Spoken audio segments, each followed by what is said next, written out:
Some big names from the Trump administration made a stop in Georgia today to help in the fight against human trafficking. The president's oldest daughter, Ivanka Trump, and Attorney General Bill Barr met with state leaders and advocates. It's a cause that's also important to Georgia's own First Family. Jennifer Bellamy back with us now. Jennifer, this really was a twofold trip. Yeah, it was, Aisha. First daughter Ivanka Trump and Attorney General Bill Barr made a couple of stops today.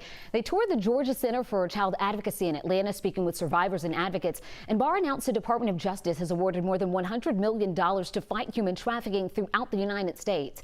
They also took part in a roundtable discussion involving public and private groups like the Tim Tebow Foundation and members of the business community. Governor Brian Kemp and First Lady Marty Kemp were there.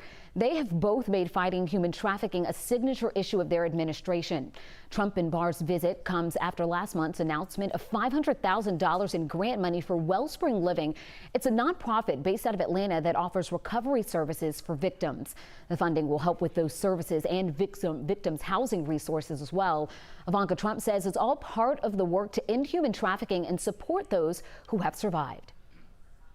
For this crime to no longer persist in the shadows, we need the effort and collaboration of everyone around this table, including the private sector, who can both help us identify victims and perpetrators, but also offer jobs and opportunities for those who are recovering. We've marshaled all our resources to fight this criminal activity and to do what we can to help the survivors. This is one of the top enforcement priorities of the department. And you might recall this is not the first time the first daughter has stopped in Georgia working on this issue of human trafficking. Back in January, she met with survivors at the City of Refuge, holding a roundtable discussion during that visit as well.